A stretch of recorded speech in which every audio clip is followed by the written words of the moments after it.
नमस्कार, मैं दिनेश कुमार और आप देख रहे हैं सुरभि सलोनी। आज़ादी की 80वीं वर्षगांठ मना रहे हैं।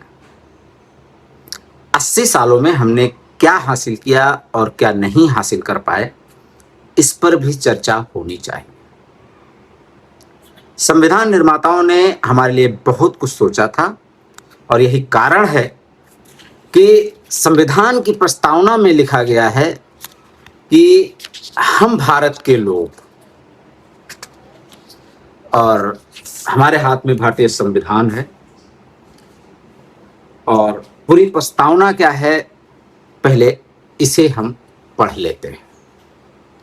हम भारत के लोग भारत को एक संपूर्ण प्रभुत्व संपन्न समाजवादी धर्मनिरपेक्ष लोकतंत्रात्मक गणराज्य बनाने के लिए तथा उसके समस्त नागरिकों को सामाजिक, आर्थिक और राजनैतिक न्याय, विचार, व्यक्ति विश्वास, धर्म और उपासना की स्वतंत्रता, प्रतिष्ठा और अवसर की समता प्राप्त करने के लिए तथा उन सब में व्यक्ति की गरिमा, राष्ट्र की एकता और अखंडता सुनिश्चित करने वाली बंधुता बढ़ाने के लिए दृढ़ संकल्प होकर अपनी इस संविधान सभा में आज तारीख 26 नवंबर 1949 ईस्वी मित मार्गशीर्ष शुक्ला सप्तमी संवत 2006 विक्रमी को एतद द्वारा इस संविधान को अंगीकृत, अधिनियमित और आत्मार्पित करते हैं।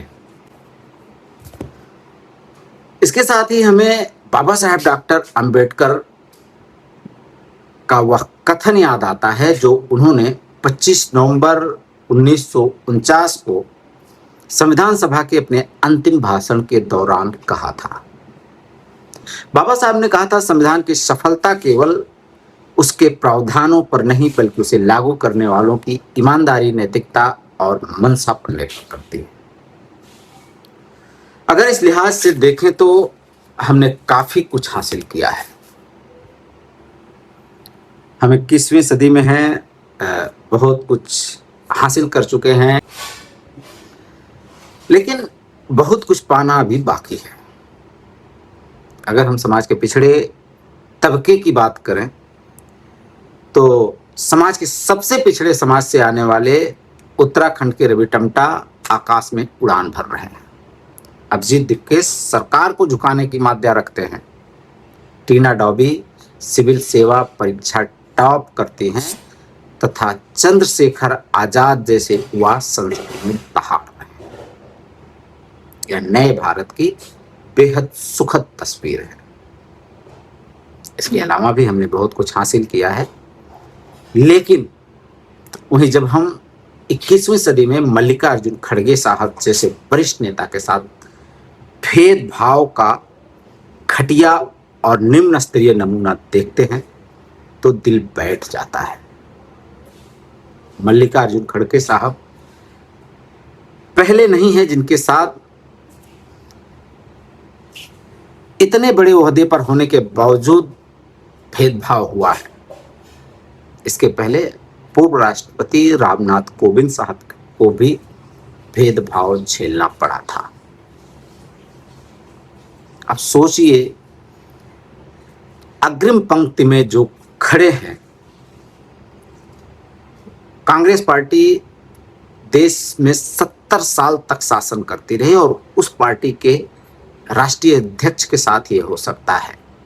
देश के प्रथम नागरिक राष्ट्रपति महामहिम रामनाथ कोविंद साहब के साथ हो सकता है, तो 150 करोड़ वाले देश में करोड़ों दलितों, पिछड़ों की जिंदगी कैसे बीत रही होगी, यह सोचना बाकी है। रवि टामटा, चंद्रशेखर आजाद, टीना डॉबी, अभिजीत दीप के ये छोटे कुछ उदाहरण हैं जो आज इस तरह से आगे बढ़ चुके हैं। लेकिन जब हम वहीं मल्लिकार्जुन खड़गे साहब देखते हैं, मल्लिकार्जुन खड़गे साहब ने जिस मंच से भाषण दिया था, उस मंच को पवित्र कराया गया। वहां हवन यज्ञ करके इसलिए पवित्र कराया गया कि वह अछूत हो गया था। आज स्कूल ठीक करो अभियान चल रहा है जो कि सीजेपी यानी अभिजीत दीप के सौरभ दास की टीम चला रही है। और स्कूलों की जो हालत देखने को मिल रही है वो बेहद चिंतनीय है। उत्तर प्रदेश में तो 26,000 स्कूल, सरकारी स्कूल बंद कर दिए गए।